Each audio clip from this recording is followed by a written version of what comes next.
வணக்கம் friends, welcome to Madurai cafe.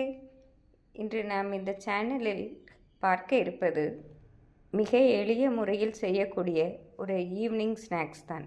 இது நம் வீட்டில் உள்ள தோசை மாவை வைத்து குழந்தைகள் பள்ளிக்கூடம் விட்டு வந்தவுடன் இதை செய்து கொடுக்கலாம்.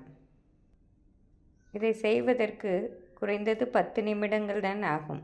இதற்கு தேவையான பொருட்கள் என்னவென்றால், தோசை மாவு 2 கரண்டி, 1 ஸ்பூன் குழம்பு மிளகாய் பொடி, சிறிதளவு உப்பு, 2 ஸ்பூன் கார்ன்ஃப்ளவர், 1 மிளகாய் சிறிதாக நறுக்கியது, கறிவேப்பிலை சிறிதளவு, சிறிய வெங்காயம் 3 பொடியாக நறுக்கியது, 1/4 ஸ்பூன் பெருங்காயப் பொடி இதை உடனுடன் சேர்க்க வேண்டும். இவை அனைத்தையும் நாம் ஒன்றாக கலந்து கொள்ள வேண்டும்.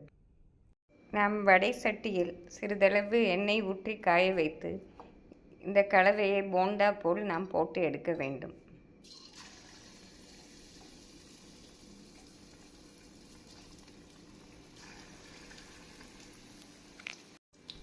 இதை செய்வதற்கு 5 நிமிடங்கள் தான் ஆகும்.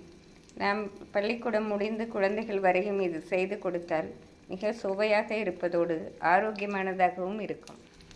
தோசை மாவிலே புளிப்பு சத்து இருப்பதால் நாம் தயிரோ ஆப்பசோடா எதுவும் சேர்க்க தேவையில்லை.